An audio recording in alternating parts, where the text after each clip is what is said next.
Thank you for coming. We have the Municipal Vulnerability Committee here. Cece, why don't you introduce yourself? Hi, my name is Cece Esminski, and I am the student rep. I'm Carolyn Ness. I'm Tim Helchi. M.A. Sweetland. Chris Curtis. Hi, Pete Long. Thank you. And we have with us tonight Nick Miller, who works with Field Geology, who has been working with us and the Franklin Conservation District actually since Irene, and we're thrilled to death that he's doing this program tonight. And then we have Rosalie, who is from GZA, who has done all the mathematical input on this, and we're really, really excited to have her tonight too. So I'll turn it over to both of you. All right, thanks, Carolyn. Rosalie and I are going to do this presentation together. I'm going to do most of the talking at the beginning, but don't worry, because you will get to hear from her at the end. We're here at the community-wide forum to talk about the assessment of Bloody Brook and Sugarloaf Brook, otherwise known as Blacksmith Brook. This project is a municipal vulnerability preparedness project funded under a couple of grants, an action grant and also a seed grant for a MVP 2.0 project. And if you have specific questions on that, I feel like someone else would be better to answer them than me, but that's what we're here today to talk about. So just to get into it a little bit. The assessment of the two brooks. The purpose of this assessment is to better understand the causes of flooding and to come up with some ideas and identify some possibilities for mitigating that flooding. I apologize that the print is pretty small on that. I'm not sure why it's looking different on the screen, but hopefully you can read at least some of what you see on the screen. Flooding is not anything new. It tends to be something that we're dealing with quite often here, and you can see in this photo on the bottom, down by the Whately line on Lower Bloody Brook, where the flood was coming across the road. So just outlining the tasks of the current project, we did a watershed tour and stream reconnaissance of both streams.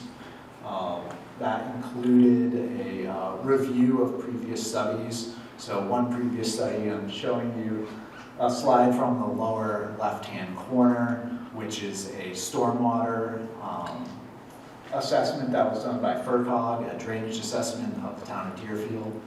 So that's the kind of information that we have access to. We also have access to another FERCOG project that was just completed at the end of last year, which is a watershed-based plan for Bloody Brook. Also included in this project is some archival research and looking at historic maps, old documents, trying to figure out what the history of the watershed is and how it's been changed over the past several centuries. Field mapping and geomorphic assessment of both streams.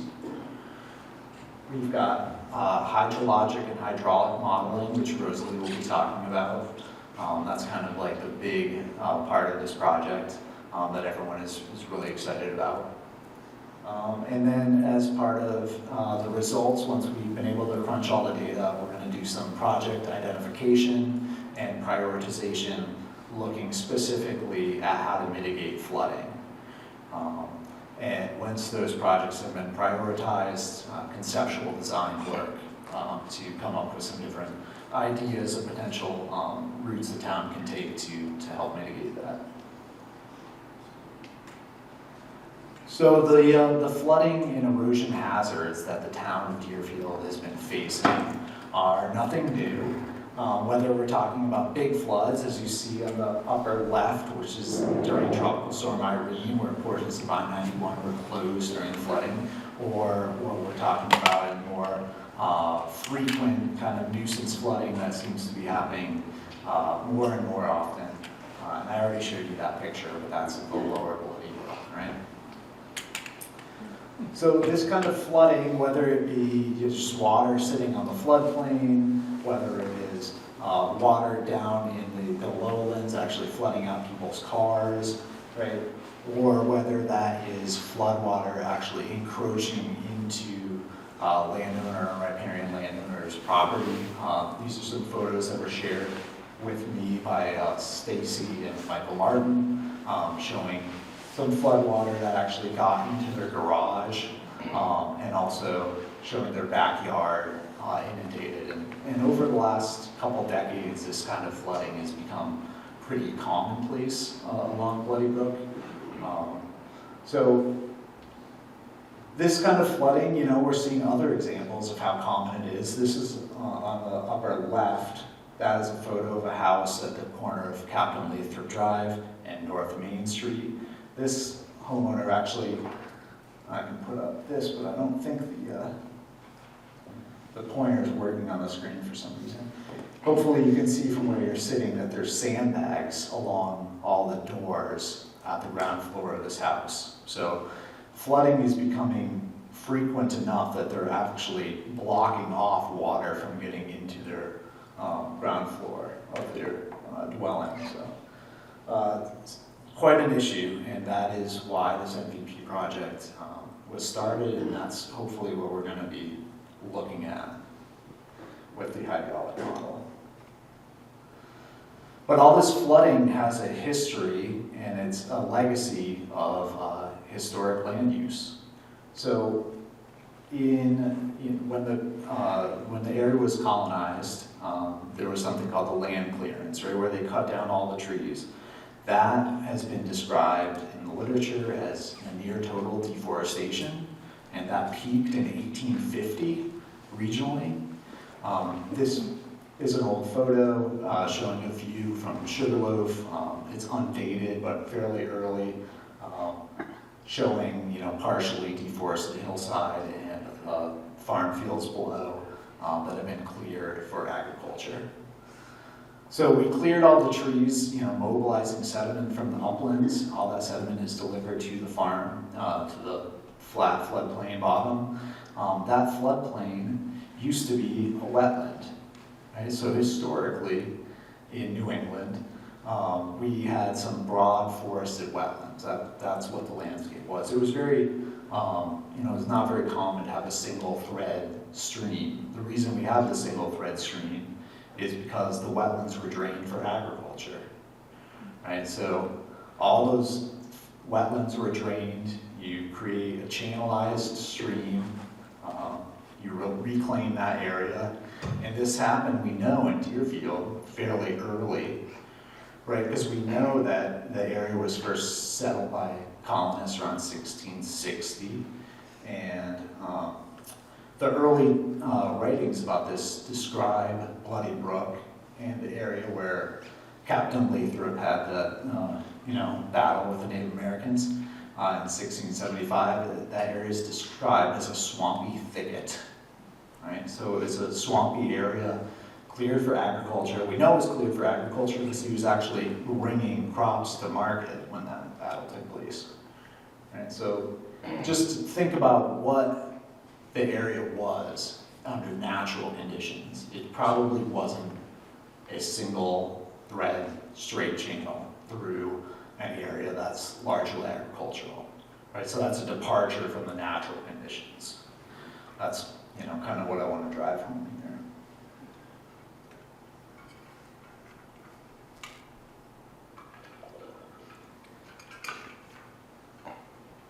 here. So we drained the wetlands and we cut down a lot of the trees. And another way we manipulated this landscape is by manipulating the channels themselves. So instead of having a multi-threaded wetland channel, you have a single thread channel that is straightened. And you can see in the image on the left, which is an early image undated from No Name Brook near the confluence with Bloody Brook, that is a straight channel. There's, looks like eroding banks. It looks like there's livestock grazing on that area. right? And then on the right, that's a modern photo of Bloody Brook showing that straight channel. So even if you do have a single thread channel, it's not natural for it to be straight. But in Bloody Brook and Sugarloaf Blacksmith Brook, it's pretty much straight everywhere you look. Here's another couple examples of that. On the left, you have a view upstream from the elementary school, showing the straightened channel. And on the right, you have a downstream from Captain Lathrop Drive on Bloody Brook, showing the straightened channel. And you actually have log cribbing lining the channel in this location. So this is a highly manipulated stream system. Another way that this stream system has been manipulated is with damming. This is an old photo showing the lower portion of Sugarloaf or Blacksmith Brook. You have a couple dams with mill ponds upstream. I believe there was a grist mill and sawmill down in this area. Also note that there's not a lot of trees growing on the side of the hillside, and these fields have been converted to agriculture. And so part of the, what seems normal to us now, but wouldn't have been the natural condition.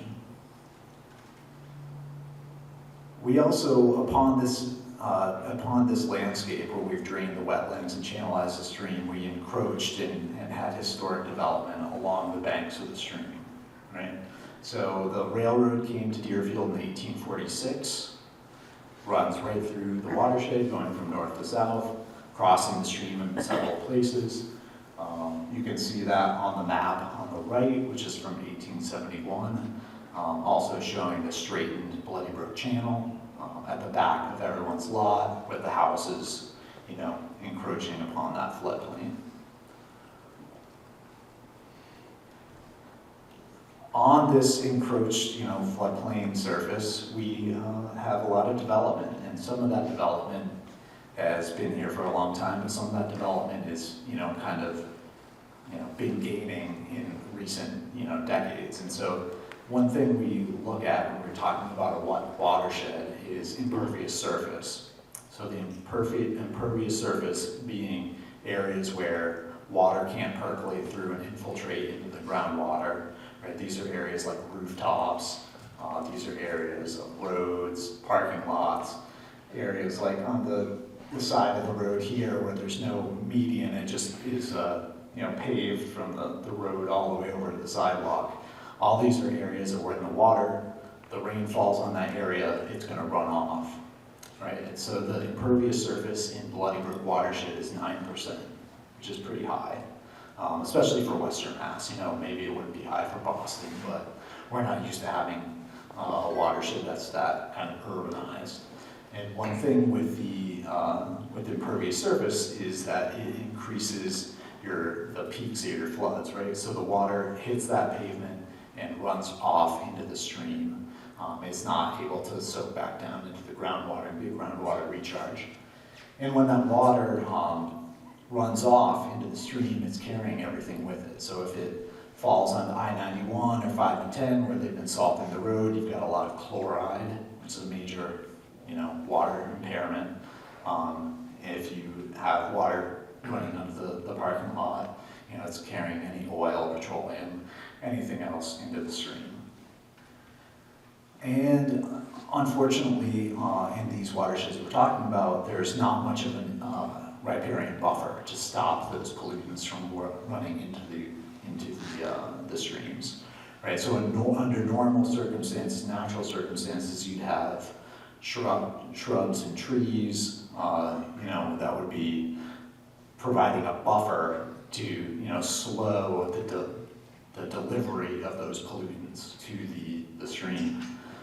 But in Bloody Brook and Sugarloaf, Blacksmith Brooks, there's, in often cases, a very impaired buffer. So that's not a new thing necessarily. The image on the left is from 1910. It's an old postcard I found. You can see a gentleman standing on the side of the Bloody Brook. There's no buffer, right? It's pasture or mowed or something all the way up to the banks. So that's going to have, an impact on the stability of the banks, but it's also going to have an impact on water and pollutants like coming straight into the the stream without being interrupted by that riparian buffer. And that is the case on most of Bloody Brook and Sugarloaf Brooks from our stream reconnaissance. That photo on the right is from upper reaches of Bloody Brook. So we talked about a little bit about impaired buffer, and one of the reasons that's important is these pollutants, is these water quality impairments. So Mass DEP maintains a list of impaired waterways. It's an integrated list of waters, and for Bloody Brook, there's 4 impairments that are listed for Bloody Brook. One is E. coli, and as far as I can tell from everything I've read, the source of that E. coli is unknown. But there's also an impairment for total phosphorus. So E. coli and total phosphorus could potentially have some relationship to the agricultural land use in the watershed, which is 34% of Bloody Brook watershed is agricultural land. So just over a third. It's fairly large. Bloody Brook is also listed as an impairment for turbidity. So that's the cloudiness or murkiness of the water, right? So there's a lot of clay and silt. It's a fairly fine-grained substrate in a lot of the stream, and that goes into suspension easily, and so you've got this like murky, cloudy water, right? That's turbidity. It's also got very low dissolved oxygen, and so that could have several sources. Decaying organic matter, could be a source of lower dissolved oxygen. And another thing that's not listed on here is the fact that several areas of Bloody Brook and Sugarloaf Blacksmith Brooks are actually ephemeral, right? So it's not always running with water. There are a lot of areas where it's like ponded, discontinuous, kind of stagnant pools of water. Especially, we did a lot of this field work in last November when it's fairly dry. And you didn't really get water in Bloody Brook until you got down below Jackson Road. And even then, it was fairly discontinuous. So if you're talking about habitat and the critters living in the stream, it's kind of a challenging environment to live in an area where there's not free-flowing, abundant water, right, all the time. So I know we're talking about flooding, and there's a lot of flooding when it does rain, but when it doesn't, you've got these other things going on. And that's a photo on the lower right, is a dwarf wedge mussel, right? Those are a federally listed endangered species, apparently live in the Mill River. There's 12 species that have been identified in the Mill River. So those are, potentially, kind of being implicated by any pollutants that we have coming out of Bloody Brook. And so that's something we need to be aware of. There's also a lot of incompatible infrastructure, and what I mean by that in this specific case is undersized crossings. So bridges and culverts, if they're not big enough to adequately convey the flow of water and sediment through that road crossing, it causes some issues. Some of those issues are flooding during high flows. If there's an undersized crossing, as you can see on that private driveway on the left-hand side, that the space that the water has to squeeze through is much smaller than the channel itself, and certainly much smaller than the floodplain. So during high flows, if backwaters or ponds upstream, sediment will be deposited in that backwater. It's basically like a dam at high flow, right? And so there's no sediment transport continuity through that crossing. So you've got sediment being deposited upstream, and then downstream it'll scour, right? And then after the scour, it might deposit more sediment, like excessively so. So there's some implications for bank stability.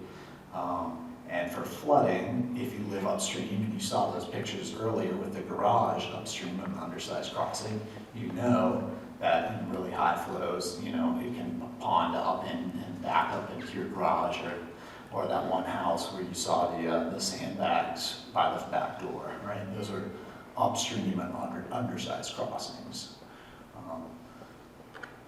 Some of these undersized crossings that we've mapped are private driveways, and there's quite a few on Bloody Brook, but also on Sugarloaf Brook.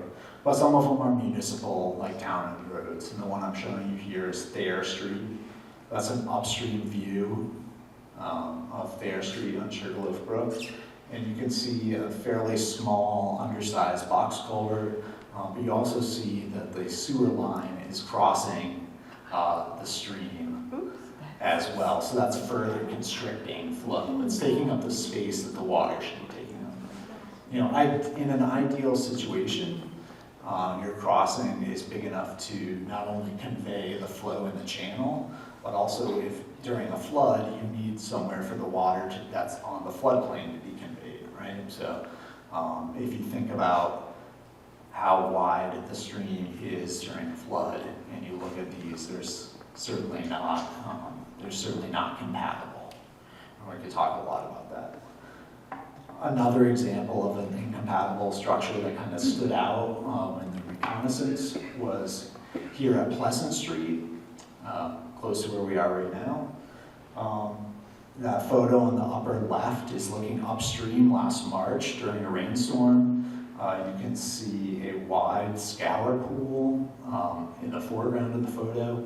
That's downstream of the crossing. You also see a kind of quick water little riffle just downstream of the crossing after the water comes out of the culvert. And that riffle is actually on top of an armored bed or some angular riprap that's dumped there. If you look at the bottom of the slide, that is a surveyed transect profile moving down the deepest part of the stream channel. And you'll notice that at the downstream end, the bed elevation is actually higher than at the upstream end. So I'm not exactly sure why that is, if it's just a massive amount of riprap was dumped in there, and that's, elevating the bed surface. But whatever the case, that elevated bed surface is causing backwatering upstream. And if you see the photo on the right, you'll see that the inside the culvert itself, it's actually clogged with a lot of debris and woody material. That is, I talked to the landowner there, and it's kind of a perennial problem. I think partly because the bed elevation on this culvert is, it has to flow upstream basically, so it's kind of ponding itself up. You can see the deep scour pool downstream that's adjacent to the auto parts store. So when they dumped in this riprap, whatever that was, maybe that was done in an attempt to stabilize the bed, which was eroding in this deep pool that had formed, or there's also quite a bit of erosion along the channel banks there. So it might have been done more recently, quite a long time after the crossing itself was put in. But this is the kind of thing we're looking at, and this is looking at these different, crossings and bridges and whatnot, and trying to figure out which ones are the real problem.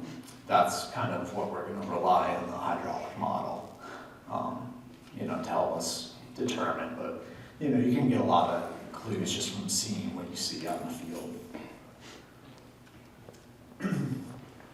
Another maintenance issue that kind of came up through the reconnaissance was kind of a trend in landscaping, I'd say. And so a lot of the homes along Bloody Brook and Sugarloaf Brook have hired private landscaping companies, and those companies are using leaf blowers to blow the leaves and debris in the fall, especially probably off their lawn. And you can see the two top photos there. There's not even a single leaf on the grass. But where I was standing to take those photos, I'm standing at about 2.5 feet of leaves. It's almost like, wind-blown dunes of leaves, right, that are coming into that stream. And on the lower left, that photo is showing you what the the actual water in the stream looks like, with a thick mat of leaves and that turbid water with all the organic material. So we're just kind of filling up the stream with leaves. So that's, something that could be a, recommended, change in maintenance strategy to, kind of seems like it might be a low-hanging fruit. The photo on the lower right you'll see is a smaller culvert on Sugarloaf Brook, and in several instances we actually found culverts that were almost completely clogged with leaves. There's almost no room at all.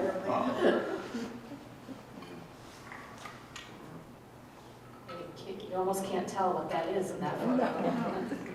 The leaf pile. So we talked a little bit about modern floods, but flooding isn't just a modern problem, right? We've had historic floods in Deerfield, and I just wanted to share a couple of photos I found. These are both from the 1938 hurricane. On the top photo, it looks to me to be a private driveway, I think on Bloody Brook. And you can see water coming over the driveway and over the lawn and floodplain. And then the bottom photo is on Sugarloaf Street. That's the old fire station with water over Sugarloaf Street. So there was a 38 hurricane, probably a lot of people have heard of, but there's also the 36 hurricane, and this is a photo showing the bridge, or what's left of it, looking at Sunderland, when the bridge washed away in 1936, leaving only the abutments and the piers. So there's always been big floods, right? But unfortunately, with climate change, they're predicting more frequent flooding, right? So the image I'm showing you is the NOAA Atlas 14. So NOAA, everyone knows who NOAA is, I think. They publish predicted rainfall totals. This one is a 24-hour. How much rain you get 24 hours over a 10-year recurrence interval. So every 10 years, you would get about 5 inches of rain, according to this NOAA 14 Atlas. But the point of why I wanted to show you this is just to talk about climate change a little bit, and that everyone in the scientific community is predicting that the frequency of these flooding events will become more frequent. Rainfall has become more intense. The duration of that rainfall is longer. The spatial extent of that rainfall is larger, right? So NOAA actually every several years has to redo these predictive, equations, right? So they're actually working on the Atlas 15 now, which will be ready in 2026. And so the take-home point is that flooding is bad, and we all remember Irene. We remember floods that happened a couple years ago, but they're not going to stop, unfortunately. So you got to figure out how to be resilient, right? So what do we do? What are some of our strategies to kind of combat what we have coming down the pike at us? Some of these are pretty basic. Again, I apologize that the text came out so small on these slides, but one strategy is just watershed management and planning, and that's what this grant is. And it's a planning grant funded by the state with MVP. FERCOG is a really good organization that does a lot of these planning grants. We can also use proactive land use, like zoning bylaws. So thinking about where are the areas that are most threatened, at the highest risk of having some of these flood impacts, right? And try to figure out how do we take our most important infrastructure out of those areas. And so using conservation tools and kind of a proactive land use approach can be a really good way for communities to deal with this sort of thing and improve their climate resiliency. Forestry and agricultural best management practices, especially in a watershed like Bloody Brook, which is 34% agricultural. NRCS and the Farm Service Agency can have a lot of tools for farmers and forest stewards to try to reduce runoff and that sort of thing. Improving and modernizing infrastructure, we talked a little bit about crossings that need to be upgraded, but there's also green infrastructure and stormwater management. There's a lot of large industrial and commercial development within the town of Deerfield and within the watershed, and any improvement to runoff and dealing with the water that comes off those parcels could have a real impact and a real benefit. So that kind of thing, and then also river and floodplain restoration. And there's a lot of great organizations that work here locally, including the Connecticut River Conservancy and the Audubon that get a lot of money to do habitat and flood resiliency, climate resiliency work. So these are all kind of things that are going to try to come out of this, is like recommending what are some paths forward, right, for the town to deal with this and improve this resiliency, deal with this mitigation of flooding. And now there's a few slides that Rosalie is going to talk about with the hydrologic and hydraulic modeling. Then we'll talk about next steps and have time for questions. Thank you. So I'm going to say a few words about the hydrologic and hydraulic modeling.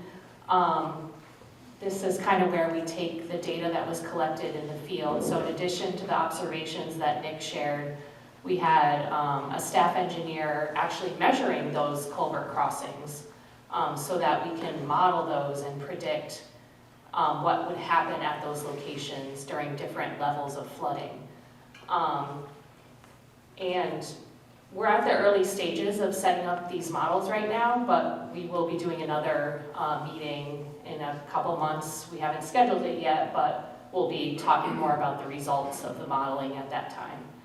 I just wanted to explain, you might hear this a lot, we call it H&H, H&H modeling. So the hydrologic portion, the first part, is looking at, what is the land area that will contribute runoff to the stream when it rains. So we map that land area, which you can see on the left, and then we use factors. So I've outlined up top is the Bloody Brook watershed. So this is showing both of the two watersheds next to each other. We look at factors such as what is the land cover.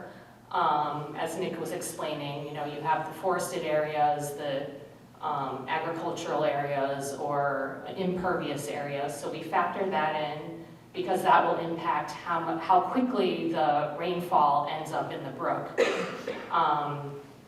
We look at soil types as well. So those factors go into making a prediction of the flow that will end up in the brook when it rains. And we look at different levels of rainfall. And so the result here, so these graphs are showing the peak flows in Bloody Brook from the hydrologic model. And the tall one there is, I believe that's the 100-year flood. And then we did the same thing for Sugarloaf Brook, so that's the bottom portion there. And again, we look at what the peak flow in the brook is for those different levels of flooding.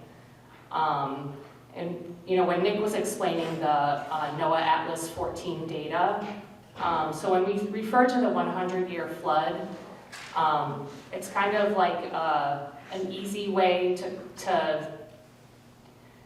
convey that term, that the chance of this storm happening has a 1% chance, which means that on average it might only happen every 100 years. But the reality is just because you have a 100-year flood doesn't mean it's going to take another 100 years before you have that flood. But it's a way of evaluating the level of that flooding and what the risk of flooding of that event is. And then the hydraulic model it's a separate software program, and that's where we take the flows that we predicted from the first part of the modeling, and we input it into like a geometric model of the brook itself. So the graphic on the right, those different colors are showing the terrain. So where you have higher elevations and lower elevations. And then the filled in blue areas, the low area of the brook, so it shows like where the water, how deep does the water get. And then, so, we're at the stage where we've constructed these models, but we have to verify them and actually then use them to make some predictions. So I have one more slide here, and these graphics are not from Bloody Brook or Sugarloaf Brook, but I wanted to show examples of what we will do with the model. So as I've been mentioning, we can identify what the different flow rates will be and how those different flow rates actually behave in the brook. So we can understand, how deep does the water get at different locations, and also how fast does it go. So when you have those constrictions, the water slows down on one side of the culvert, but as it's getting through, if you've ever stood below a structure like that during a big storm event, you would see that, that water's really rushing through there, so that those high velocities can cause that scour that Nick was explaining. And then, so we're nearing the end here. We talk about the next steps in this project over the next couple of months. Nick said that they were out there in November. They gathered as much data as they could, but there may be a few things that they want to look at some more in the spring, when the weather improves. We're going to be completing the H&H modeling. And then we'll be using the results of that modeling to look at potential flood mitigation projects. So, if we can see from the model and also based on our observations which of those culvert constrictions might have a greater impact if we were to improve those, and use that to help us prioritize or at least rank, the urgency. And then we'll be, updating in another community forum with those results. And ultimately, this project does include developing two projects into conceptual designs, and then gathering that information so that the town can pursue grant funding for the next phase. Some more photos of the watershed, and we have time for questions. I have a question. It was really eye-opening to learn about the constriction causing the backup. And when you're doing that modeling, looking ahead, would there be an impact? When you choose one to fix, you're going to have a complete impact upstream and downstream, and then you have to remodel again. So how do you figure out where to start? Yeah. To the mic. Have people come to the mic. Oh, okay. Yeah, so the question was, if you are using the model and looking at one constriction and how things would change if you were to change that condition. Well, I think it is an iterative process, because we could decide to say, look at what happens if you update all of the culverts, but naturally that's probably not going to happen in that order.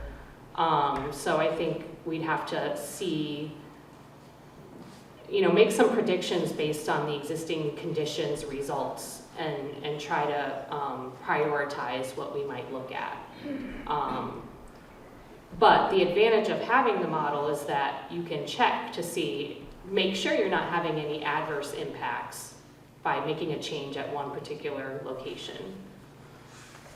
So, Yeah, so you can model proposed conditions, right, for that one crossing, right? And then rerun the model. So, on the ground, one example that several folks, have pointed out to me when I've been out in the field is Kelleher Drive, right? So a new culvert went in there, a much larger culvert that should have been more, in keeping with the necessary morphology of the stream, right? But the problem is maybe that the one downstream, just 60 feet downstream, there's another crossing that wasn't updated, right? So in a model scenario, you could see, okay, you upgraded Kelleher Drive, but does that do anything if you don't touch the one at North Main Street? Maybe not, right? So that's the kind of thing you can look at. Can you come to the microphone? We had a request. You ask a question. Thank you. Sounds like you're looking at the water in Deerfield. What happens when this water enters Wakely?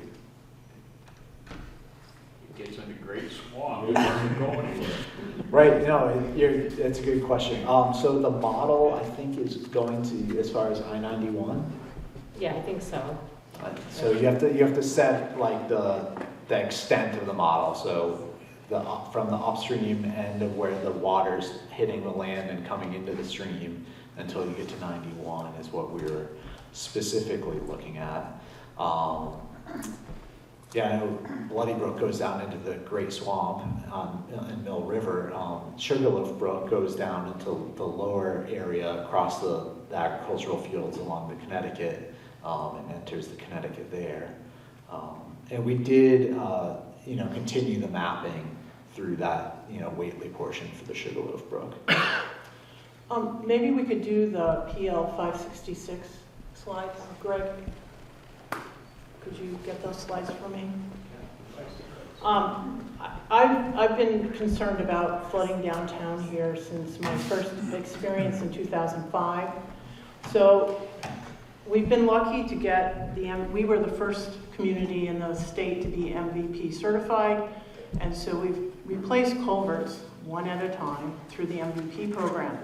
And as Nick just mentioned, you replaced Kelleher Drive, but we didn't have another $500,000 to replace the one downstream. So I've been trying to figure this out for years. I have been going to meetings in New Hampshire on a regular basis, to Portsmouth, New Hampshire, where they were compelled by EPA to redo their whole downtown with pervious pavement and underground storage, stormwater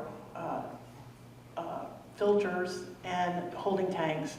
And I was so impressed. And then another meeting I went to just a couple years ago, actually, down in Cambridge, where Cambridge has taken 20 2-million-gallon tanks and buried them as holding tanks for the excess stormwater. But of course, this is significant money. So I was at a meeting this summer in August in Boston, and I found out about PL 566. And what I was just so wicked excited, because this, I think, will fit us.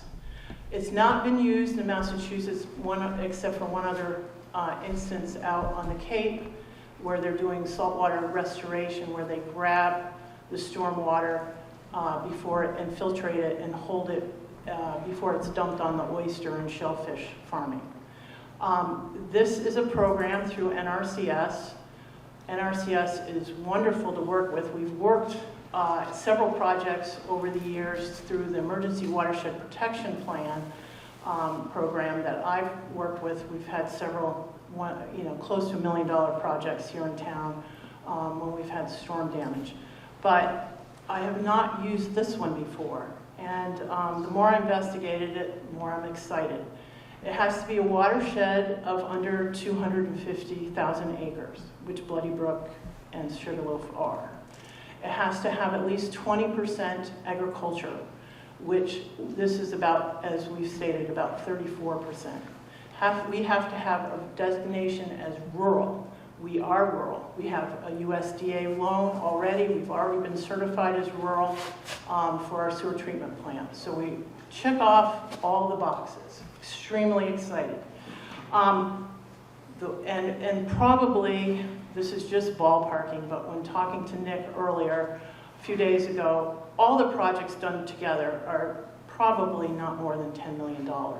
Well, that's a pretty small flood prevention program application project for this program. These programs are used to doing, major things, tens of millions of dollars. So this is really could be fitting. So this is getting exciting. The problem is this is a very prescripted program. In other words, there's phases. It's a 3 to 5 year phased program. But we got this MVP grant to do this hydrology study. It started as the Conservation District had hired Nick because we had flooding, and it was just, you have to figure out where the water's going and how it's changed. And it's changed over the years. As places get developed, the course of the water has changed. So we were trying to get money to do the study down here and the study on River Road, because the water, in my experience, has changed over the years. So we got this grant to have Nick look at this. And the conservation, once Nick came down in the spring and said, this is a really big project. So we applied for the MVP program, and we got this $176,000 grant to do this study right now that Nick and Rosalie are talking about. That is the phase 1, the PIFR phase of 566. Talking to the engineer, state engineer Darren Davis, who we have a great relationship with, he is willing, considering if we apply for the program, to consider this. He has in-house capacity, and work with both Nick and Rosalie to figure out how we're going to, are we at risk of flooding, which is no question that we are. Do we have solutions?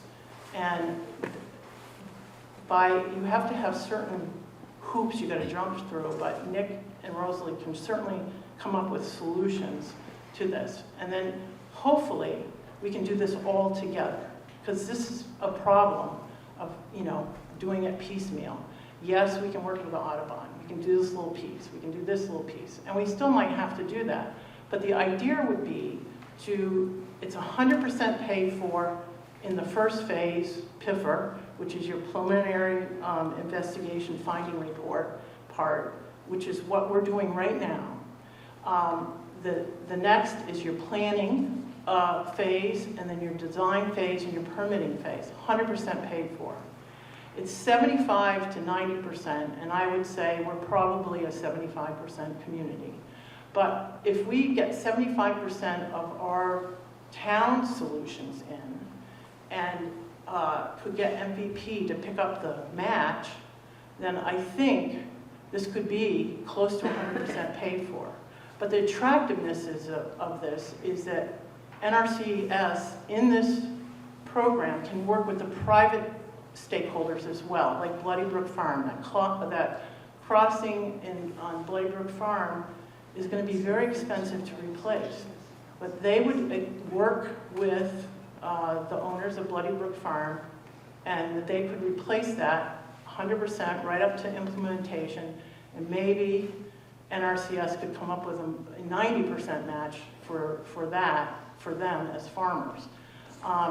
They could work with the senior housing developer to put in pervious pavement parking lot with a holding area, just like we did at the Leary lot. Hopefully we could do it when we do the expansion on the 1888 building. The parking lot would be pervious pavement and holding tanks, just like they do in Cambridge. There are certain things that we could do. That whole PIFR part is community involvement and engagement. Yes, the Conservation District, we can come in and do an educational outreach with the landscapers, to see, to teach them that how important it is not to blow leaves into the brook. And maybe we can get that brook cleaned out as a result. But there are other things that community-wide, if we do it in a very all at once, like the parking lot at Frontier is going to be replaced, we can do something there. We can do something at DES, because that parking lot is getting old too. So we as a town don't have flood insurance. And most homeowners along Bloody Brook and the Sugarloaf watershed, their biggest asset is their home. But insurance is getting more expensive. Homeowners insurance doesn't cover flooding. And if you can't buy insurance, you can't get a mortgage. So it really is impactful for people along the area. So if we all work together in this process, and that's why it's so wonderful, because Nick and Rosalie both are wonderful to work with.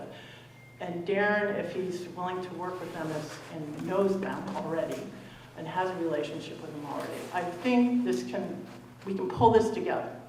And we can do it in the timeline with our projects and what we're doing. We have always intended to rip up some of the pavement along North Main Street. So what do we put in there? Do we put a rain garden? Do we put a rectangular, long filter holding tank in there? I mean, what can we do, through the whole town and build on what we did in the Leary lot, which was paid for through MVP and federal grants. So I believe that we can do this, and I feel it's really critical as a community that we do this, because everybody has a stake in it. This flooding, I know I've had 3 100-year events in my 21 years as a select board member.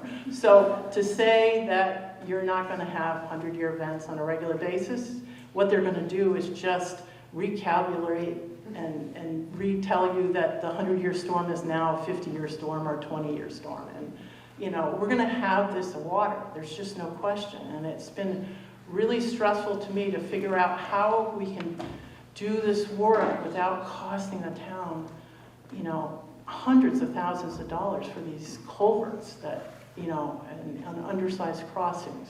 So I think it can be done. We, have a select board that is willing to move with us, and I think it's possible. So I'd be glad to. Is there a couple more questions? I mean, Greg, maybe you can. Yeah, these are the stages of the program.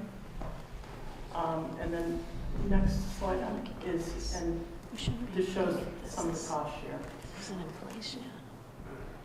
Is it? Is the question, Bob? I'm sorry, I didn't see you. Go up. Hi, I'm Diane Martin. And I've actually lived on Whaley Road my whole life. And you were talking that you stopped at Route 91, correct? That's a half study.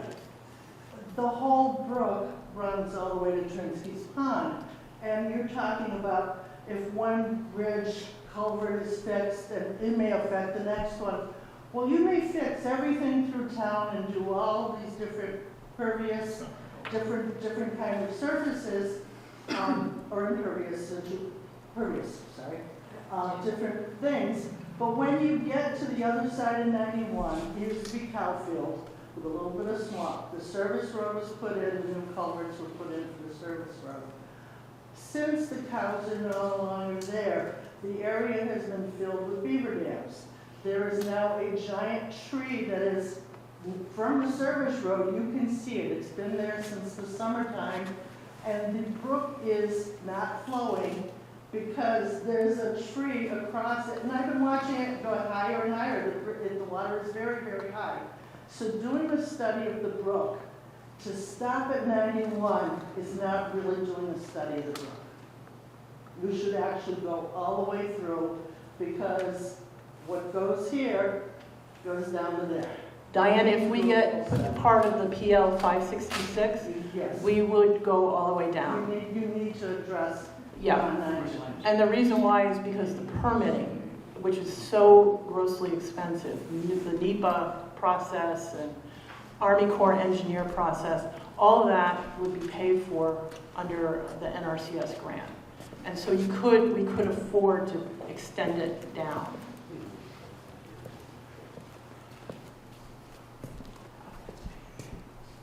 I don't know if you realize it, but the Great Swamp used to be all ditches. And the last time I hunted it was probably 45 or 50 years ago.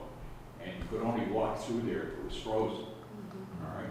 But you need to go in and get somebody to pay for the money to clean those ditches so that the thing will drain. Because it did drain years ago. You go through there and you'll see it all.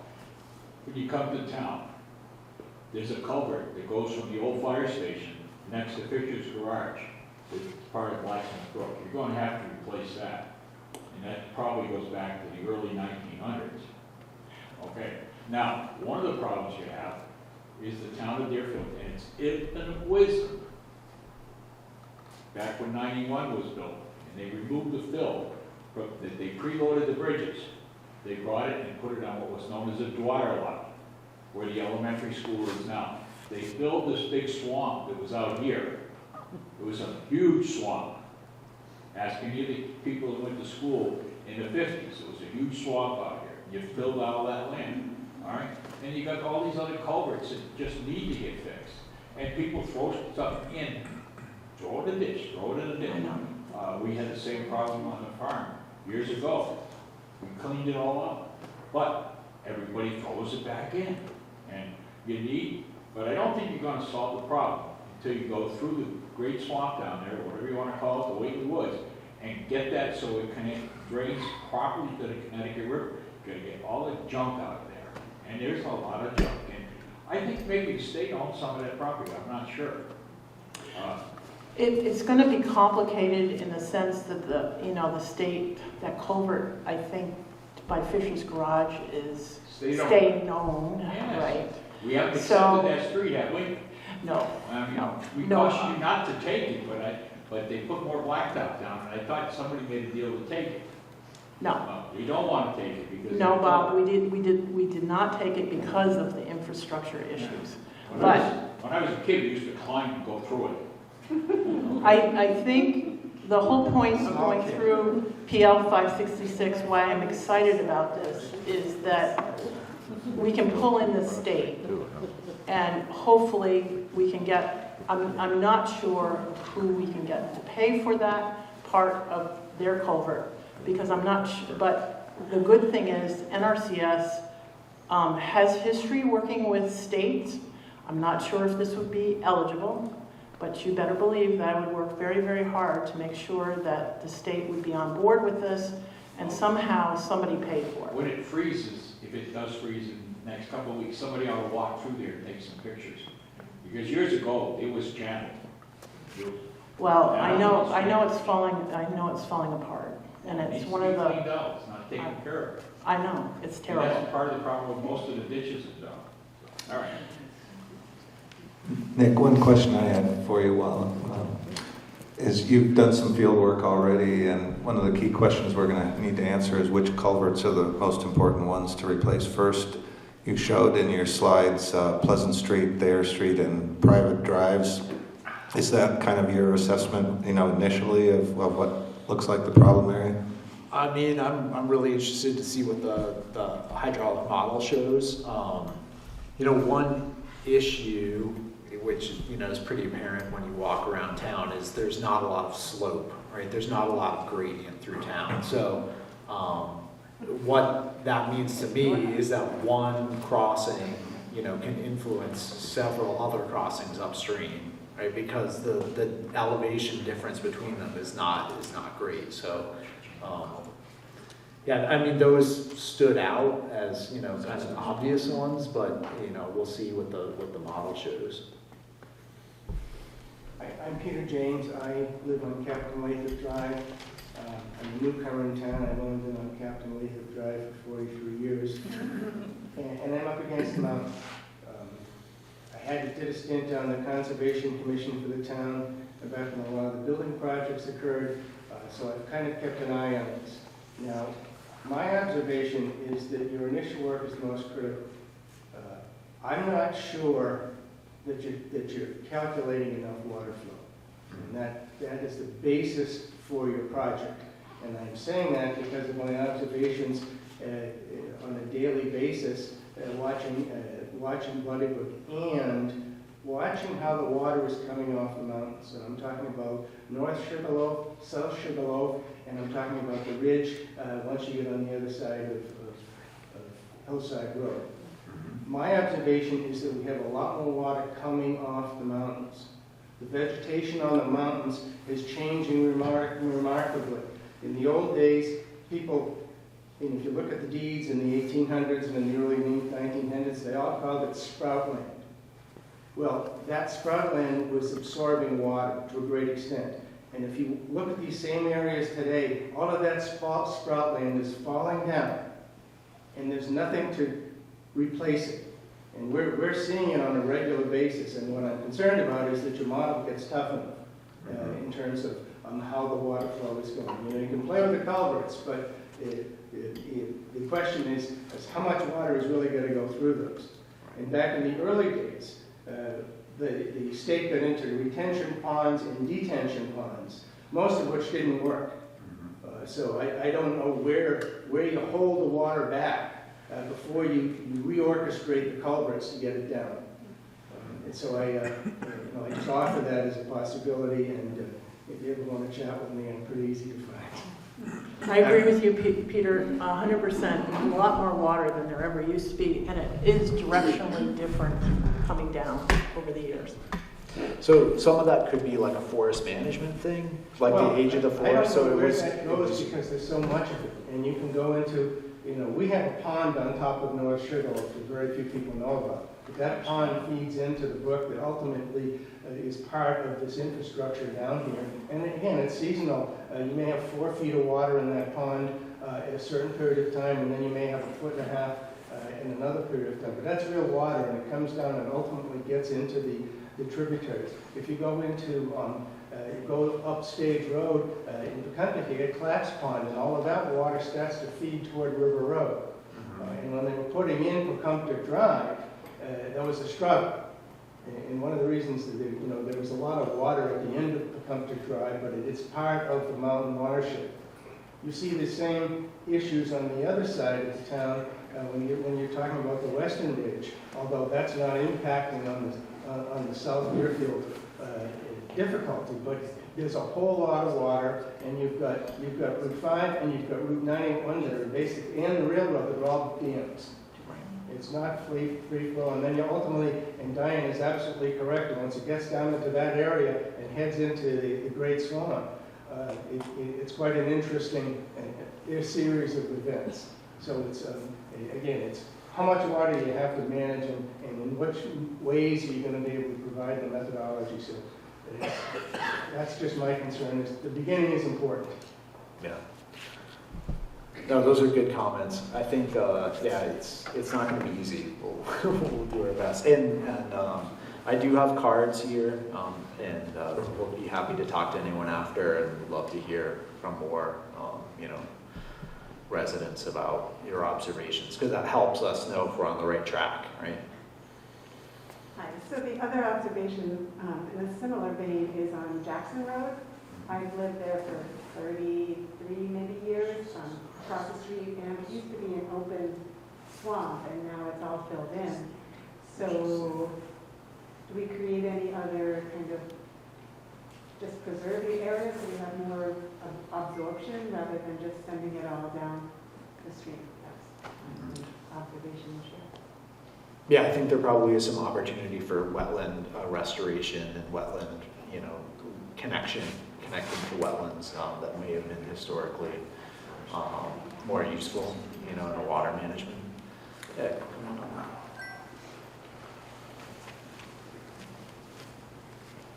Yeah, I'm Jason Clark. I live at 81 North Main Street. I just wanted to go back earlier into your presentation. You talked about different zoning changes that could be applied and stuff. Have you had any experience in Massachusetts towns where that's actually happened?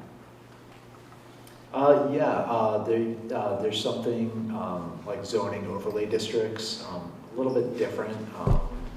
In Conway, they're doing this for when we've mapped a river corridor, and a river corridor is basically like the active channel and any of the areas around the channel that interact with the stream, right? So it's like the part of the floodplain, any bars, adjacent connected wetlands, and so you have an envelope that you map that river corridor and say this is the area that the river would naturally use and move across the landscape to kind of find an equilibrium with its sediment and water load. That's a lot of information, and it can be kind of technical. So in mapping that sort of river corridor, Well, I mean, generally speaking, I mean, you would be looking out, I mean, when you're talking about a brook, I mean, you're probably looking at several hundred yards away from it at least. I mean, it's going to spread out quite a bit. So that kind of leads me to the next point. I mean, there's been, there hasn't been a lot of buildup in this area, as far as residentials and everything like that, but most of the buildup is coming from within the town itself lately. So it seems to me with all this open space that the town now owns, the change in behavior can actually start with the town itself. And that would be the easiest way. And then we go from there. It's like we're taking state money to build up, but now we're also taking state money to mitigate flood damage. So I just wanted to point those two facts out. Right. Okay, thank you. Rosalie, can I ask a question before you take this? Your hydrological model, is it a dynamic model, so you can say if water flow is X, this would happen. If it's 2X, this would happen. If it's 3X, this would happen. So, the model will look at, I would say maybe 6 or so different flow levels, and we determine those. We talk about the 100-year event, but we can also look at smaller flood events that are defined as like the 10-year, 25-year, 50-year. Generally speaking,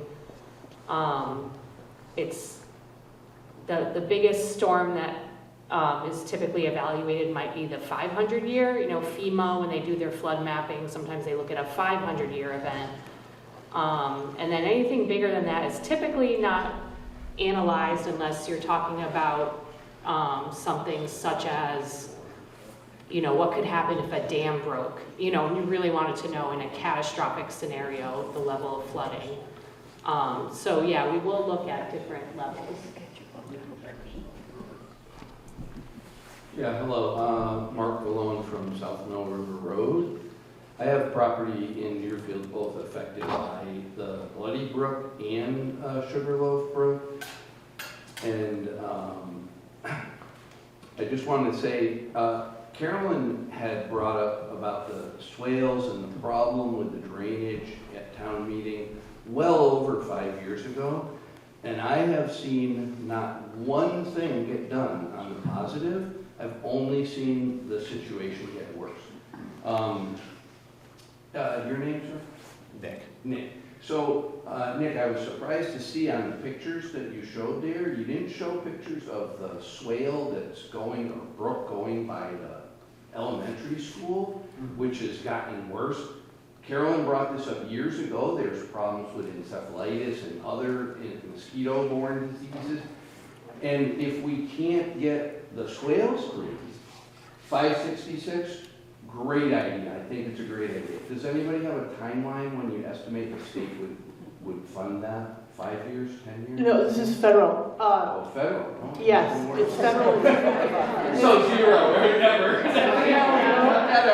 No, for a program that will work. No, I mean, reality is. No, it's a prescribed program. It's 3 to 5 years. I think we can speed it up. We're already well into the first year by moving forward with the MVP program. So I feel if we stay on top of this, that this is doable within 3 years at the most. And I met with NRCS yesterday afternoon. There was a lot of confusion about what was happening, but most of this money is funded under the Farm Bill. The Farm Bill, I've worked on multiple Farm Bills over the years. They're 5-year bills. The last Farm Bill expired on 2023, in September of 2023. It was extended, and it was just extended another year. It is a mess, but as far as I know, we're still working on it, and we have funding for this first part of this anyway. So if we get accepted into the program, which is what we're going to do right now, is recommend to the Select Board, vote and recommend to the Select Board to participate, and then we'll start the process. And like I said, I feel like our relationship with the state engineer already is so good that he will decide that he has in-house capacity with the current people that we have working on the MVP grant here, and we're moving this along. And the idea is to identify this. I started, as you know, a mosquito district over 10 years ago because of the issues with the water, standing water in town. And we do treat the standing water if necessary, if we see a lot of activity. So, I mean, we have been working on this. The problem is we needed to find a program that would pay for this all at once and work with private stakeholders as well as the town and as well as the state. And the idea is that if we do this all together, in a big picture, we're going to have more success. I think that if we were funded in 3 years, would be optimistic. Yes, That it is the work to optimistic. get done would be another 5 years, to be optimistic. This amount of work, it will take a long time. And is the position of the town 566 and that's it? Or are there other options of what to do about just cleaning the swales? Because the drainage. Mark, what we did about 3 years ago is, and we're only the third in the whole state, I convinced Kevin Scarborough to apply for a bundled NOI. And the Conservation Commission reviewed it and accepted it, and we will update it as we go, and we'll have, as we get more information. And it does allow, under this bundled NOI, and I should probably let Pete talk about it, but it is, allows us to do some ditch maintenance. The biggest problem with the ditches is the state. The ditch that's under the swale and culvert that goes behind Red Roof Inn and under 91, back down into Whately. There was a guy there from Whately saying, where's the water coming from? There are trees in there 2 to 3 feet in diameter that have fallen across. The state's not doing anything about it. They're not going to do anything about it. I'm just wondering, if we're going for the 566, that's a great idea, because for the overall plan, you have to have everything engineered, and what are you going to do? But on the state EPA and cleaning the swales out, it's not that expensive. It would make the biggest amount of difference. And the problem in the town was nobody's brought up is the high groundwater. There's nowhere for the water to go. You're talking about coverage and pavement and buildup. That's not the problem. The problem is the water is not leaving the town. So you could have it totally open and the swales are closed and the culverts are closed. It won't matter. And the water is high everywhere. Mark, I mean, it's really high. I was just going to say, one of the things that people are so distressed about, which, and again, is having their sub pumps run all the time, and it's terrible. So hopefully, when we have a big, giant plan, which Nick and Rosalie will work on for us, with the state engineer, we can pressure the state to do this particular thing for maintenance. You can't do it unless you have somebody coming and saying, this is a problem. So who is in charge of it from the town side on this whole water business, or somebody that's making the action happen? Is that you, or? Well, I've been doing it, but I mean, the MVP is basically We have a representative from the Conservation Commission. I'm a select board member. Carolyn has just been involved in the NRCS, and she's worked with a lot of federal agencies that are involved in water flow and managing disaster events. And we have Henry Melnick, who's a farmer. He's also a member of the board. So we're working with the town administration and the select board to try and coordinate these things. But as everyone knows, I'm sorry, is this on the select board then? it's not on the select board, it's on everybody who's trying to Figure out. get federal money or state money to do things. I mean, we all agree that there's flooding problem, right?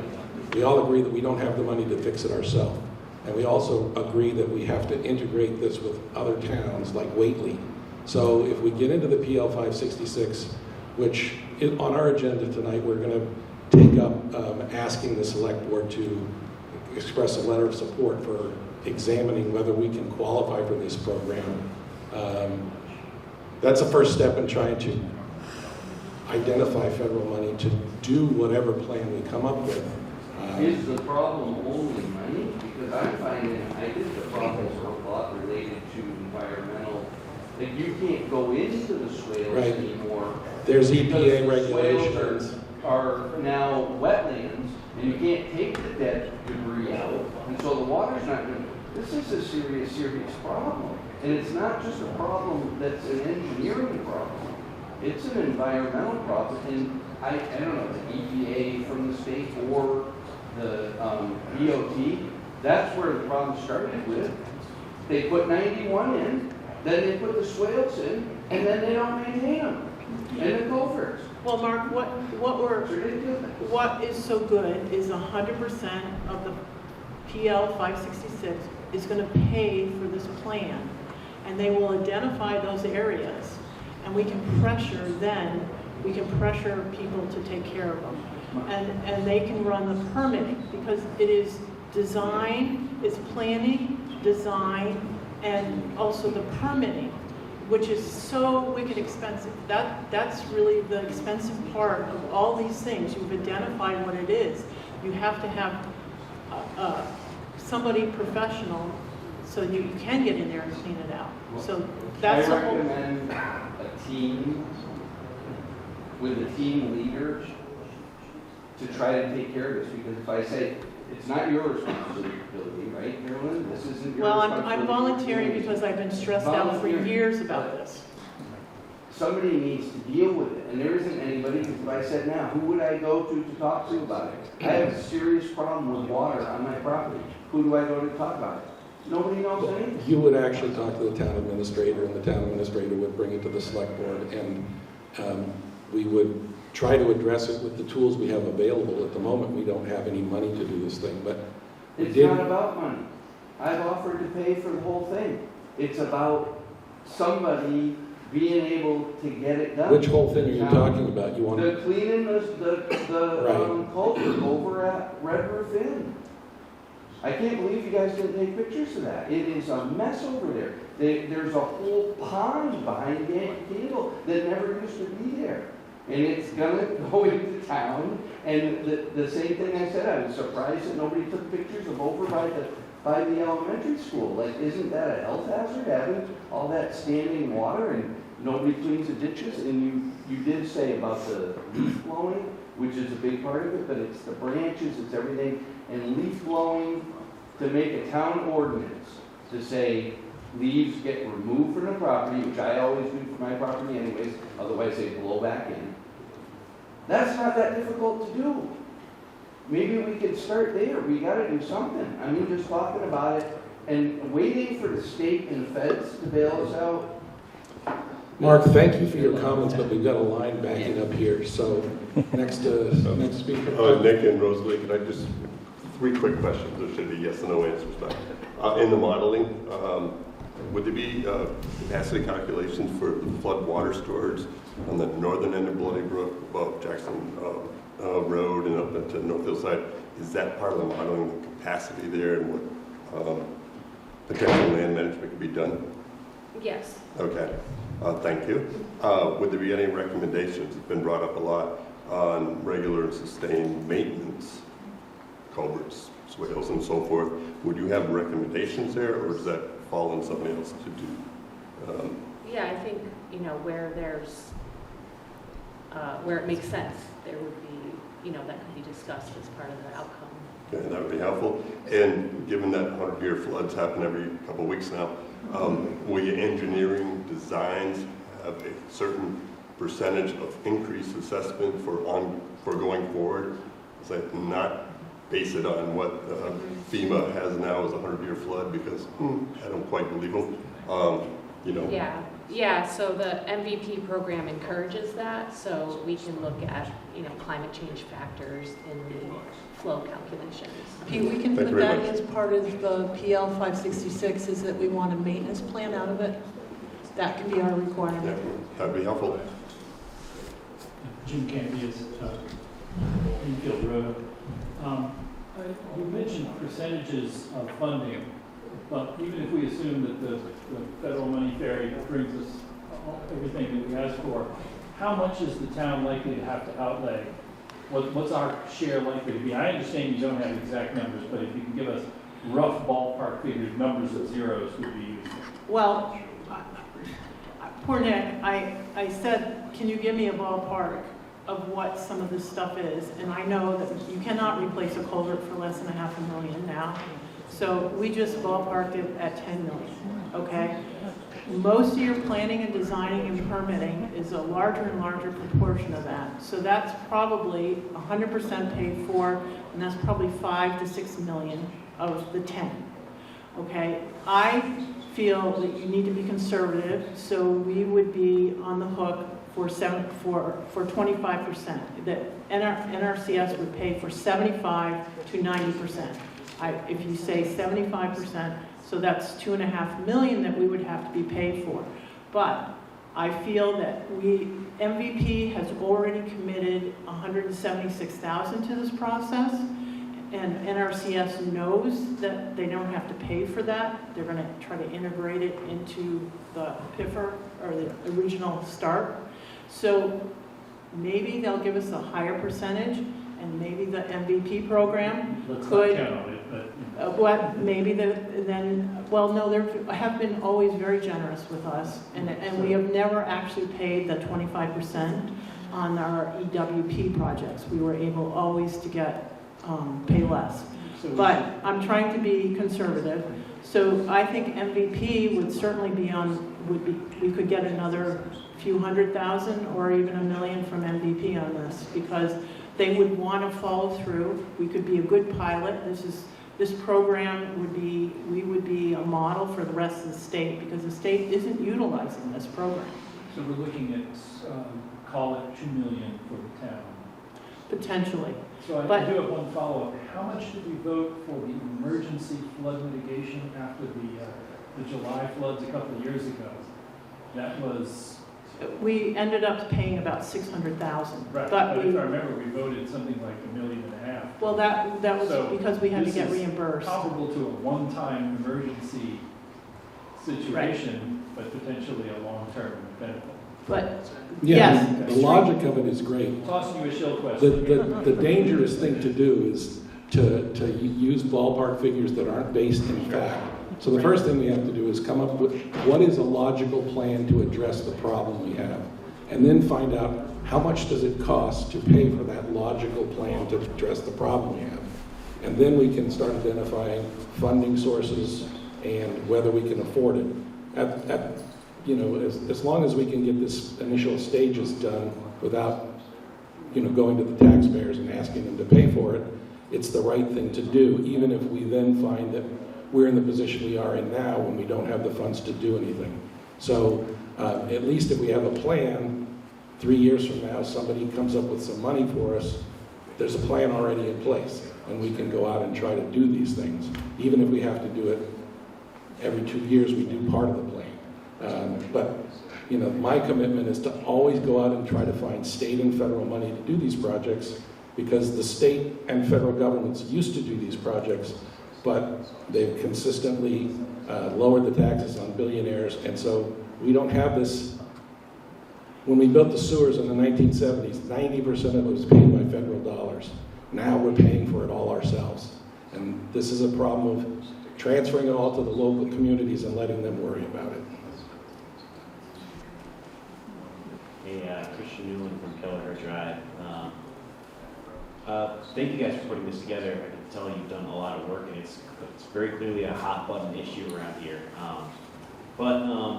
So you must have a lot of information about the elevations and all the culverts and stuff. And I'm just wondering, I think I'd be a much more effective participant in the conversation, and it does affect us over in Kelleher.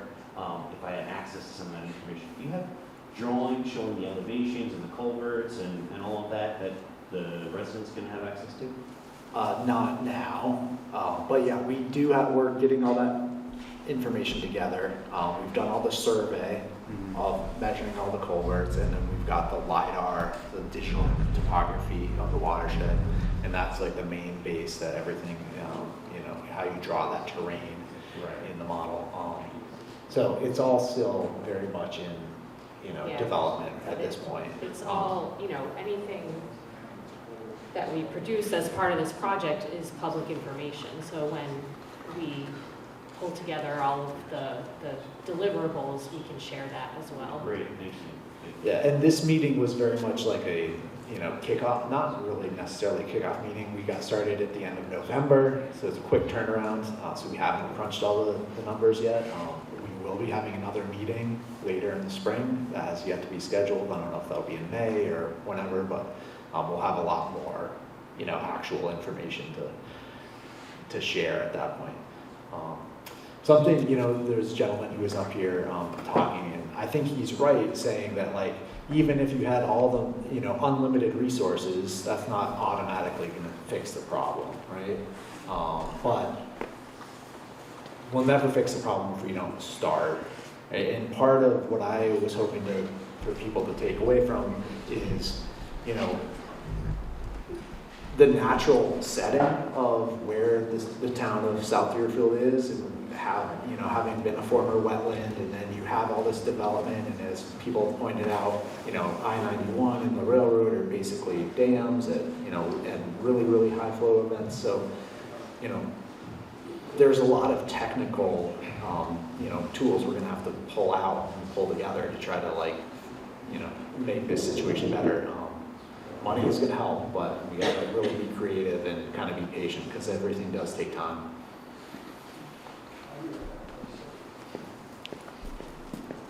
I'm Charlene Galinsky. I currently am serving on a stormwater erosion task force in another town. And we received the FERCog watershed report for that particular town. And I heard you reference it. What was completely, wonderfully valuable in that report was FERCog identified the most serious areas in, this is the area around Lake Wyola, that were causing erosion into that lake. And as a task force, what we did is say we cannot in any way, shape, or form handle this whole report. It's too extensive, and I'm sure the one for Deerfield is as well. So what we did was identify the most serious areas, and we're trying to mitigate those, and we're working with the town and the highway department. And I think you've heard from a lot of people here that cleaning out the ditches, cleaning out the culverts. I really liked hearing what Peter said, because there is water coming from the mountains, and in the case of Lake Wyola, for instance, we're talking about retention ponds being built on town-owned property. So there are other ways to do it without going through another grant and going through more money and asking the town for more money. There are things we can do, but we need to identify those most serious places, because I think it would be misleading to the town to let people feel this FERCog report of the watershed study can totally be mitigated, because I don't know how you could do it, just seeing what we're working with. And we're a smaller community, so I just can't imagine. But I do hope, some of the things that you've heard really, really get done. I mean, they don't cost any money if you have the people in the town working that can do it. Thank you. I just would like to clarify that you do need permitting, Charlene, and that's what the issue is. We don't have the money to pay for permitting. Permitting is very expensive. You have to go to NEPA and Army Corps engineer for us and everything. So it is very expensive. So this is why this is so important to do this as a project. Is that to clean the culverts, Carolyn? 'Cause Yes, it's to clean anything. We have the bundled NOI to do some ditch digging, but it is cleaning out of the ditches, but it's very minimal, and that was hard to do. With that, and we had to come up with money for engineering to propose that to the Conservation Commission. So it's not like you can just send the highway department in to do it. That's the problem. I know Pete can probably talk about it a little bit more. We did a lot in the north end of town under emergency permitting. But, I mean, we don't want a disaster just so we can do it under emergency permitting. Pete, just not Peter Thomas, but Peter Law. We have been talking with Fred Vecta and the Eastern Avenue Grave Street area about one swale that we keep wanting to work on. And I believe that Pete Law has been talking to Chris Miller, but could you talk a little bit about where we are on that process and whether Eastern Ave? Yeah. Right now I'm going back and forth to try to talk to Chris. So I haven't followed up with him, but we did look at it last fall, what's coming off the hillside, and there are, there's issues with the swell coming down through there and with the culverts blockage. So, it's pushing the water back up and into different areas. So there's a maintenance issue and there's some other things to do, but Chris has a call into me. We just haven't connected this week. But it is something that we as a town and a DPW should be able to do, or is there a Conservation Commission issue that has to be taken up with the DEP? I don't know yet, Tim, on that, because Carol mentioned the bundled NOI that was done several years ago. It needs to be updated, and that was only restricted to certain areas. Right. And I don't recall that Eastern Ave was on the initial NOI, so it would have to be amended, which we've discussed, and we just haven't seen it yet. So it would have to come to the Concom and review it under the Massachusetts Water Protection Act. Yeah. Peter. Pete Thomas. A couple of things. Observationally, around where the monument, Plato monument is, there's a natural spring on that mountainside, and that's not the one Peter's talking about. There's another spring on the mountainside that comes in ahead of it. But that spring pumps thousands of gallons of water across the farm fields, and it puddles just to the east of the monument, behind the houses. And that is creating a higher water table than you can imagine. That's part of the problem. And I think if you're looking at, I'm used to H&H studies. I worked with FEMA for 20 years. I was an environmental officer.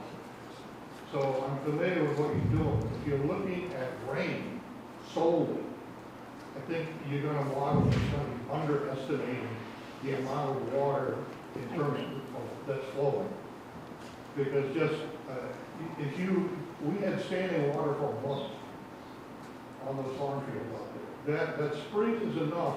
It used to supply water to all the houses on North Main Street before the water system went in, back around 1900. From Bloody Brook Monument down to Conway Street. And so it's not a weak spring. And I think it would really behoove you, if you're not including it in there, is to think about where the water is coming from. It's not simply in the brooks, and it's not going to come from the top. There's enough natural water seeping into the environment. And when it seeps in, you're going to have hydrostatic pressure. And so if you've got a pond that's here, and it's not draining anywhere, it's spreading that groundwater out further and further and further and further. Some of it will discharge underground into the brooks. But I think one of the things that you that might come out of this is we just need storage capacity, as Peter was talking about, at the base of the mountain. Because I used to sled and skate on the palm of the top of the mountain. There's a lot of water up there. And it doesn't show up in an active stream that's flowing into Bloody Brook. There's drainages that are very subtle, but they're there. You could go in the farm ditches and they've done something. The other thing I was curious about is in terms of water passage, the culverts or some of the bridges and stuff. Are there requirements to do a single structural passage in the state? Because one of the things, I work from Maine to Alaska, so I've seen different people in different parts of the country.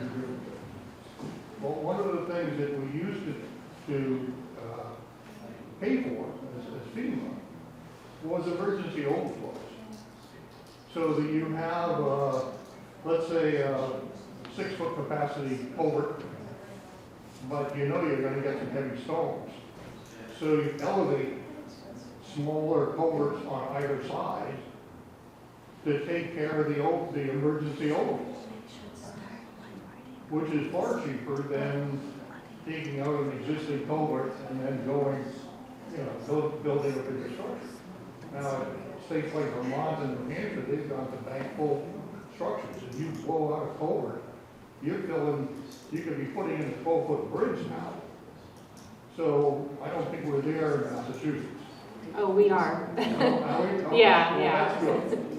But I think that, that looking at alternatives to single structural replacements might be a feasible solution, at least shorter term. I agree with the arguments that you don't start on the upstream end to increase capacity. I've seen towns in Vermont where the road foreman did just that. Started at the top of the hill, and then we had an event, and he took out 5 culverts down slope. So you've got to be very careful what you're doing. And I can commiserate with people that are talking about I-91 and state roads and even federal highways. Because that was one of the biggest problems we had in Maine, is the federal highways were under capacity. So we could do whatever we wanted, but it wasn't going to do any good. Anyway, enough said. But I think we really should look around the watershed as other sources of water come in, and particularly seasonality. I mean, we get water coming off the mountain in March, February, like that, and then ponding for 3 months. That's a large volume of water, and if we get rain on top of that, then we've got a far bigger event.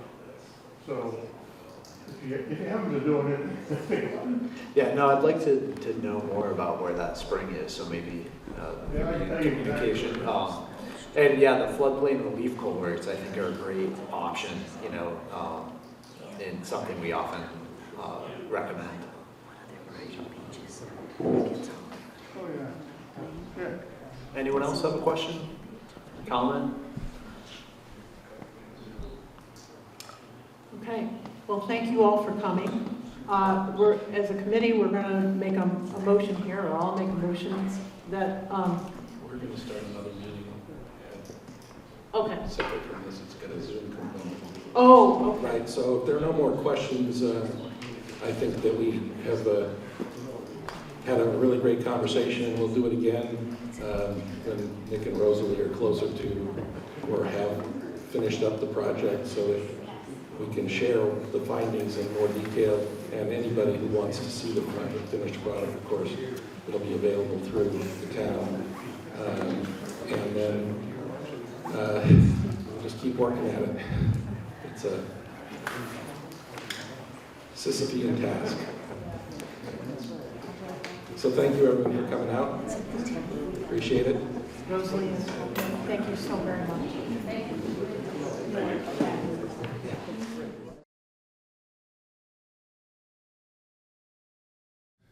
Good evening and welcome to the later Municipal Vulnerability Preparedness MVP Core Group meeting. This meeting will be held in a hybrid fashion with opportunity for both in-person attendance and remote participation. Please note that while an option for remote attendance and/or participation is being provided as a courtesy to the public, the meeting hearing will not be suspended or terminated if technological problems interrupt the virtual broadcast unless otherwise required by law. Members of the public with particular interest in any specific item on this agenda should make plans for in-person versus virtual attendance accordingly. The meeting will be held in person in the main meeting room of the municipal Deerfield municipal offices. In accordance with Mass General Law, Chapter 30A, anyone intending to record the meeting must identify themselves to the clerk, and that will be me, and provide their name and address for the record. FCAT is recording this, so. So now there is a link on the website. If you're happening to be watching, you should already know about this. First thing is to make some recommendations to the select board. So I'm going to now switch to my email so that I can take us through this.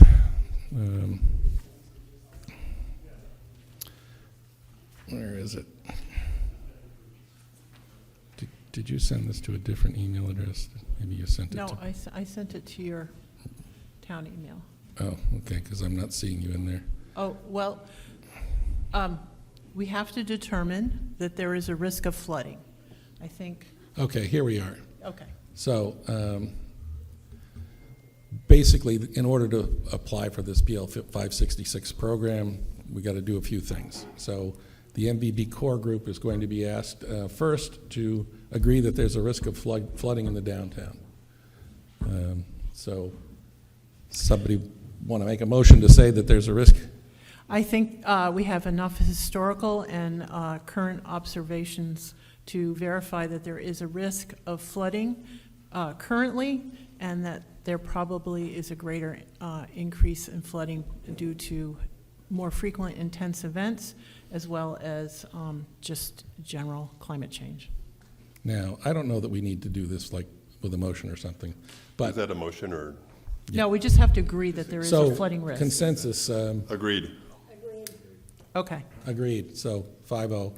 Okay. Next, there appear to be solutions that would mitigate the situation. Do we all agree that there are potential solutions to some of the problems associated with flooding? Obviously, 500-year flood, 100-year flood, nothing we do may make a difference, but certainly for run-of-the-mill 25-year storms, we could make a big difference with some of the solutions we could put in place. Yes, I agree. Okay. I agree.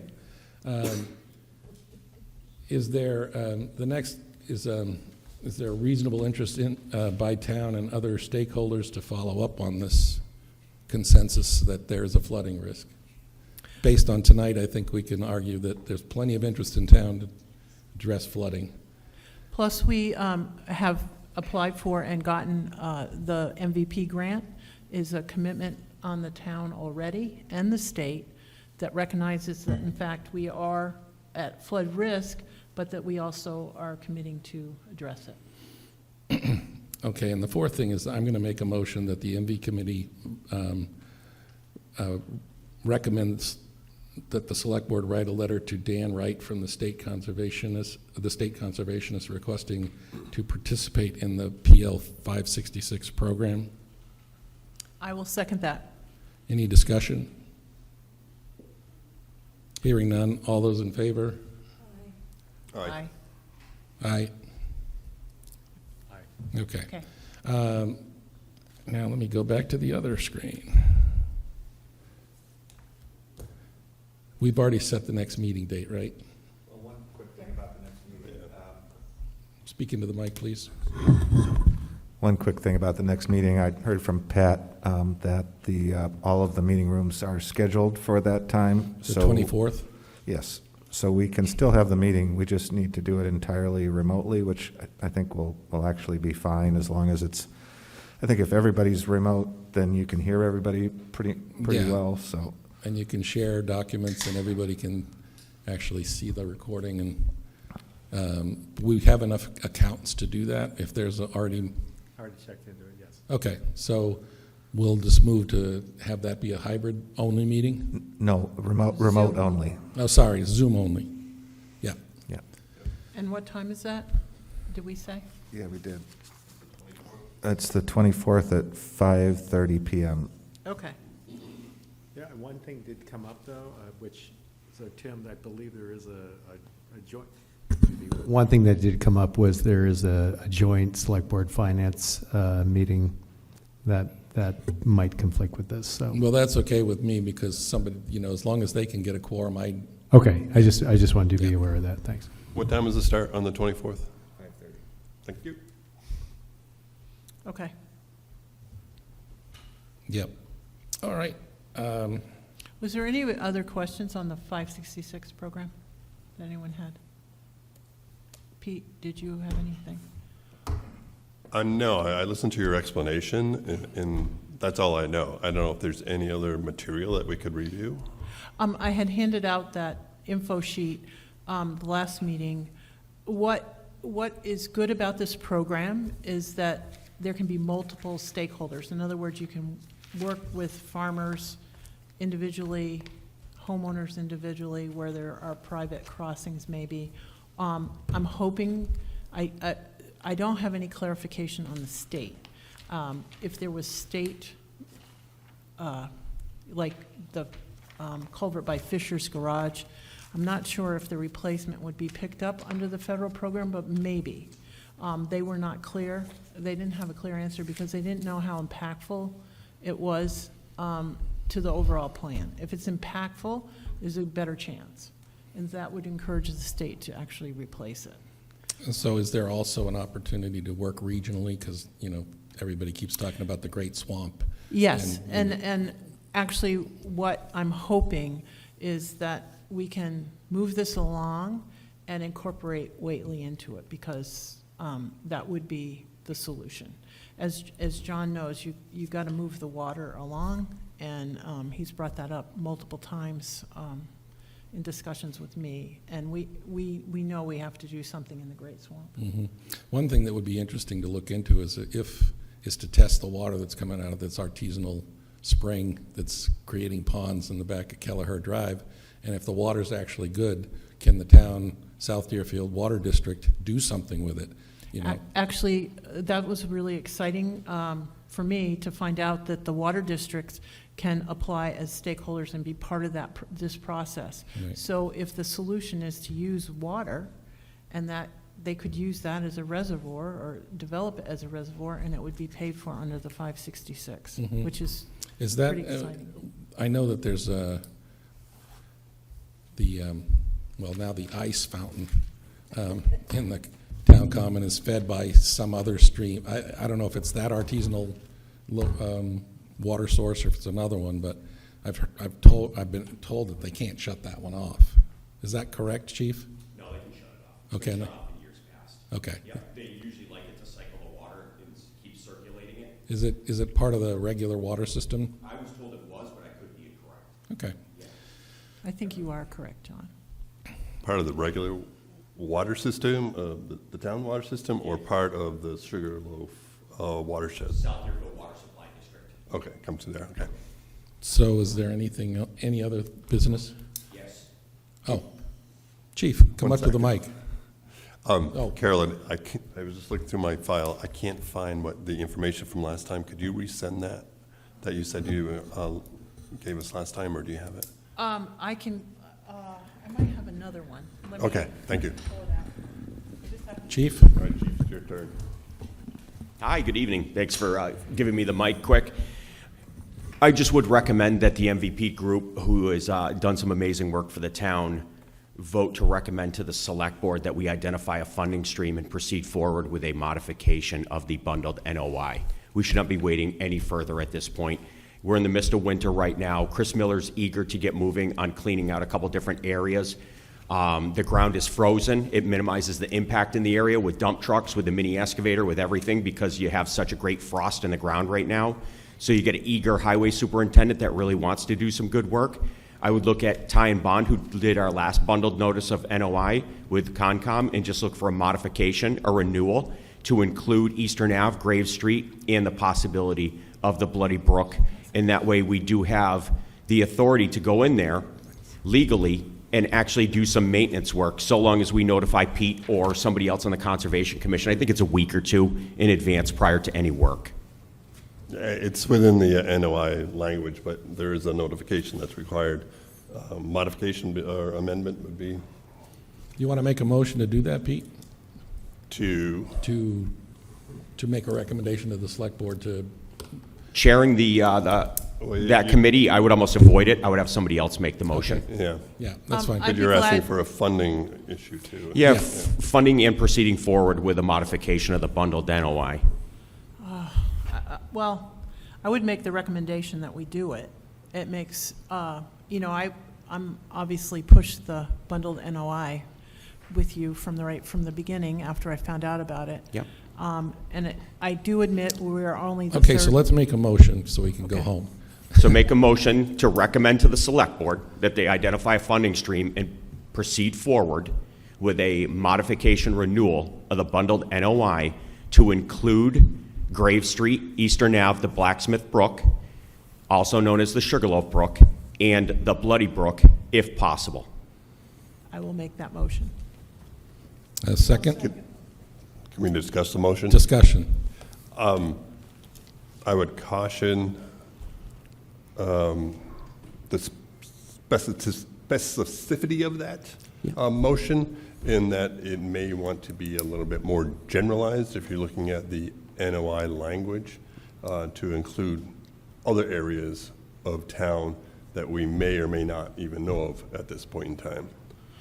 Because every time you come back, if we don't have it included, we're Wapping have to Road, do et an cetera. Yep. amendment again. Yep. So there might be some language difference.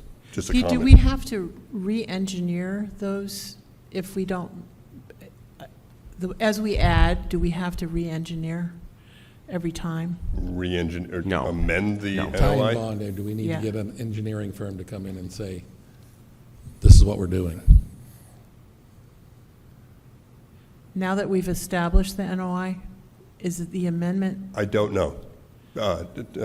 Technically, because I don't know how that whole contractual arrangement was done, and what can be done. We're one of only a handful of Yes. towns that has a bundled NOI, so I'd have to reach out for some clarification on that, if we can do amendments on our own, if it has to go through the engineer that put it together, if it has to go through a DEP Okay, review. let's throw out the old motion, and let's come up with a new motion to